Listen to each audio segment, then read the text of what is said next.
Welcome to You, Me, and T.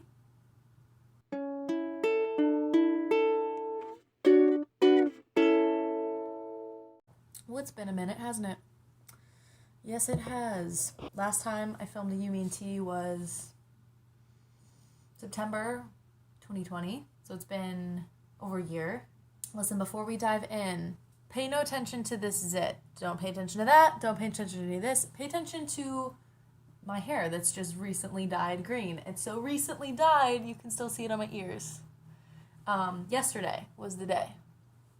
Oh, the tea I'm drinking today, thanks for asking, is Comfort and Joy by the Republic of Tea. You guys can't smell this, but it smells like cinnamon and it smells like nutmeg and warm holiday feels. I thought it was fitting because of my snowman winter turtleneck that I found at the thrift store and my new green hair.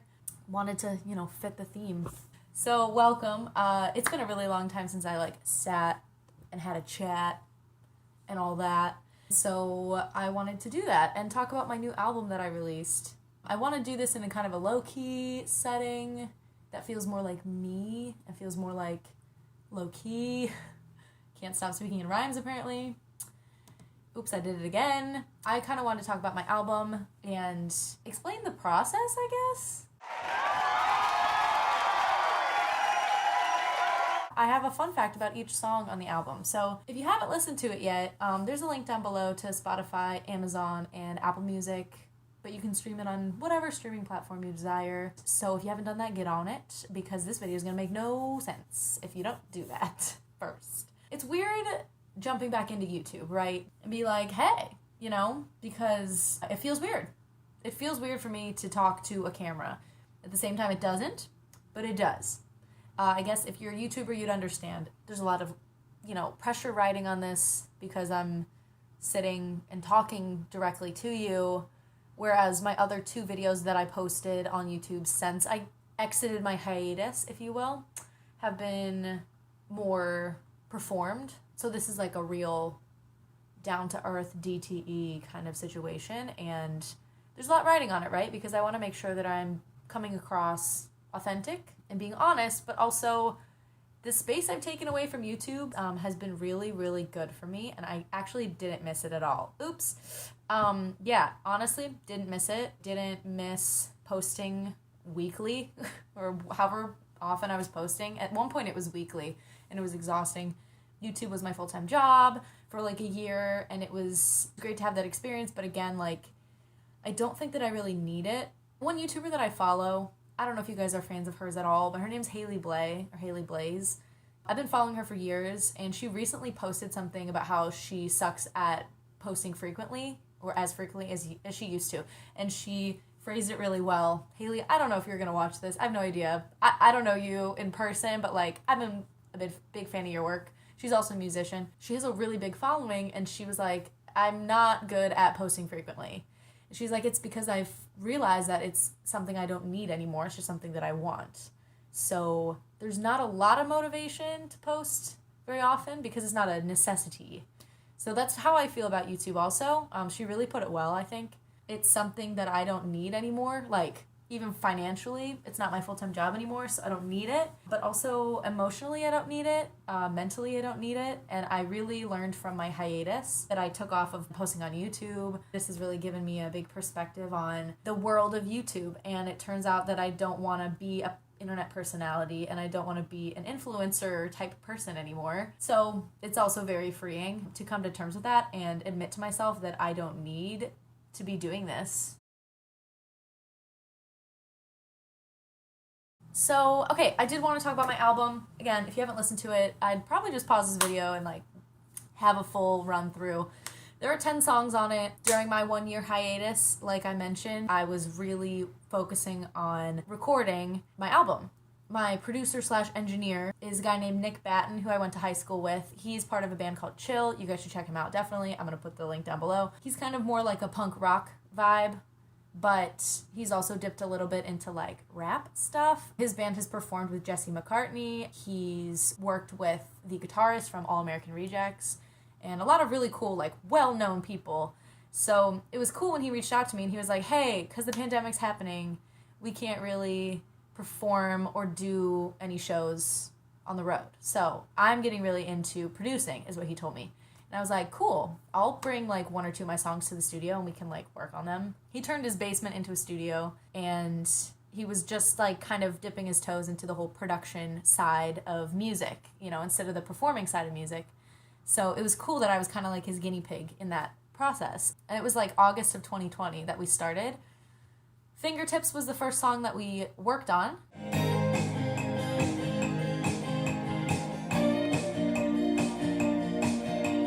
And the first song that I recorded in the studio with him.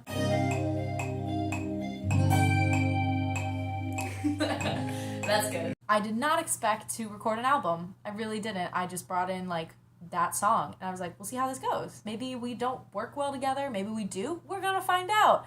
And it turns out it was really awesome. Nick is really cool to work with because he's very laid back and he goes with the flow. Also, when I throw tons of creative ideas at him, which is very much my process of like, what if we try this? What if we try that? Ooh, what if like there's a metro sound at the beginning of this song? Or what if the drums sound like the opening song of Hairspray the musical? Whatever. Whenever I throw stuff at him like that, he's like, yeah, let's do it. Let's go for it. I was in the studio with him once a week or once every other week for a year. So it was a lot of hours, lots of late nights, cranking out these songs. Some of the tracks I play guitar on, some of the tracks I play keyboard on, or like the synth sounds or piano. And Nick did a lot of the bass, a lot of the more difficult guitar parts and guitar solo stuff. He added a lot of really cool effects to the tracks, and yeah, really it was an awesome like collaborative experience. So I'm gonna give you kind of a fun fact about each song on the album.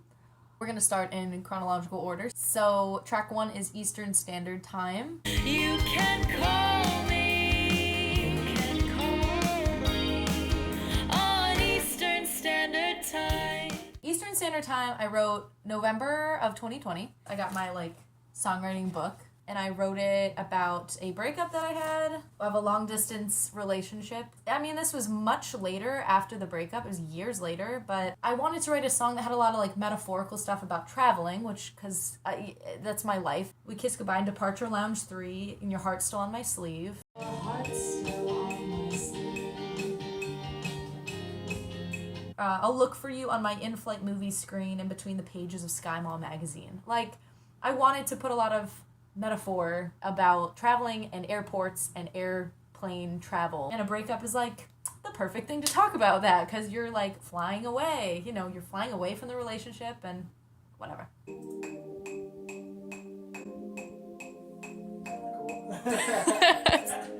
Gotcha in the act. Through the songwriting process and the collaborative process with Nick in the studio, I would send him like inspiration from whatever song that I want my song to sound like. I would send that to him in a text or show him at the studio next time I saw him. So a lot of these songs kind of have similar sounds to music that I already love and love listening to. So in this case, though, it's the title that really got me. I actually came up with the idea of the song title because one of my favorite bands, Van Sire, came up with a song called Central Time. I don't know, I just like that as a title. So thanks, Van Sire, for the inspo there. The next one is Metro Crush. Today on the Metro, I saw you. I wrote this song in quarantine in March or April of 2020 when the old pandemic hit first. I was living with my boyfriend, Brad. Hi, Brad, if you're watching this. I love you, and I'm wearing your little South African necklace. We were living together in Madrid. I really missed public transportation, like real bad. And I don't know if you guys know, but in Spain, the lockdown was insane. I'm rhyming again. We couldn't leave the apartment for about like 62 days. So during that time, I really missed public transportation. I really missed riding the metro. And so I wrote a song about it. It was really fun to do this one in the studio with Nick because it was a surprise that I wrote the song in the exact key that the metro doom doom doom. So like the announcement audio that you hear in the Madrid metro, if you guys have ever been there or if you live there, you'll know that there's a doom, doom, doom, like sound that happens when the announcement is about to come on. And so at around minute 2:16 or 2:15 of this song, it's in there right? Like the audio of the actual Metro announcement.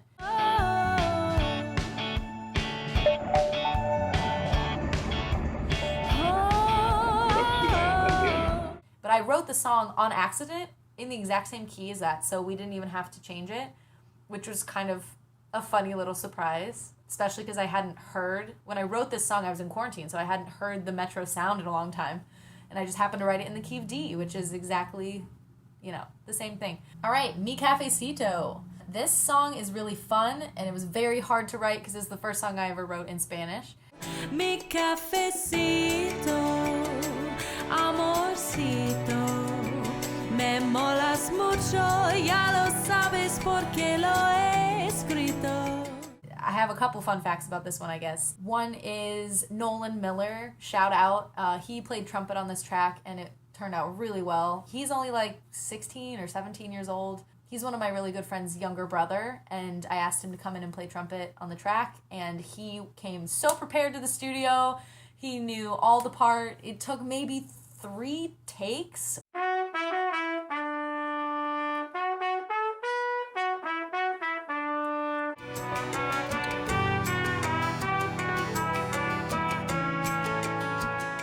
I like that I got to collab with another musician, besides Nick in the studio too. Anytime she's over here, it's always the next 2 or 3 days. I'm just this song is just being yeah. Hey, I write some catchy shit. What can I say?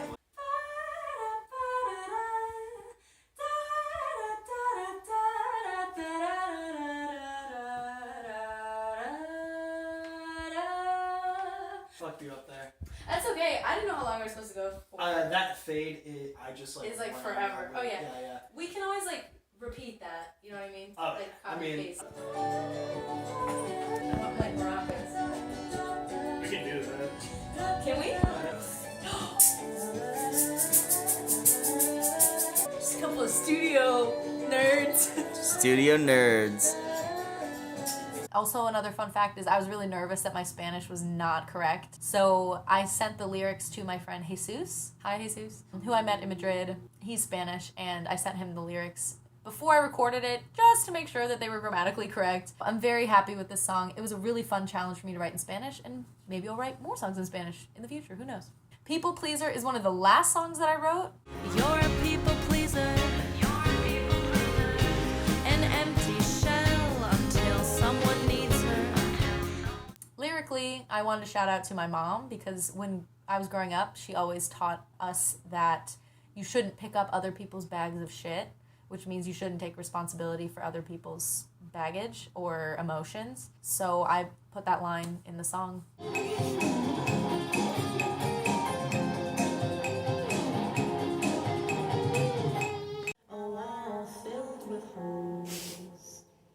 Chipmunky. This is a very nerdy fun fact, but the interval at the line when I sing, you still put everybody else on the higher shelf, that was inspired by a song from Willy Wonka and the Chocolate Factory. Inspo can strike from literally everywhere, peeps. There's a song called Cheer Up Charlie, and that little na na na na na is in that song. The mom sings it to Charlie when he's all sad, and she's stirring that big clothing soup, if you guys remember that.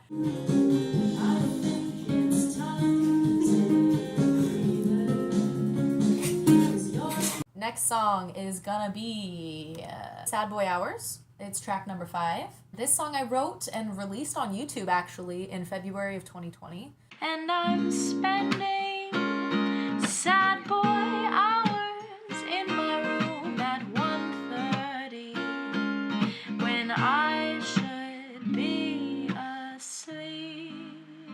I added obviously some stuff to it. I think I added an extra chorus and synthy sound, the doom doom doom doom doom doom doom doom doom doom doom doom.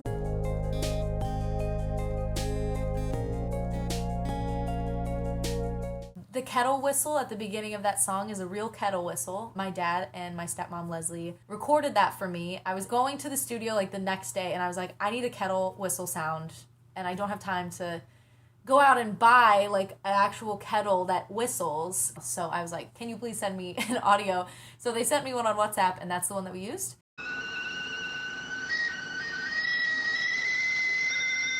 And that whistle at the beginning of a song is inspired by Four Leaf Clover by the band The Kooks. I love them.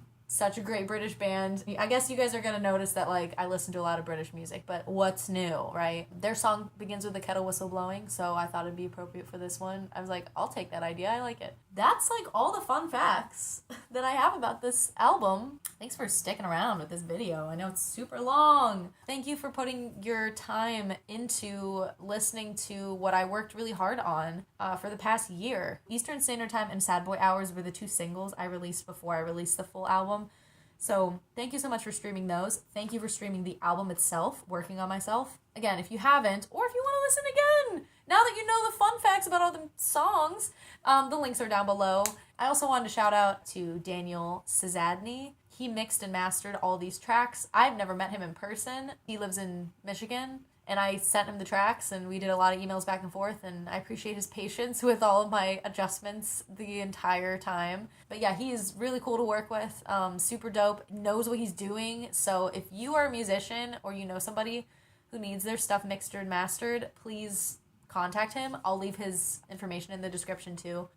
That's all I have for you guys. Thanks for tuning into ym&t though. Cheers.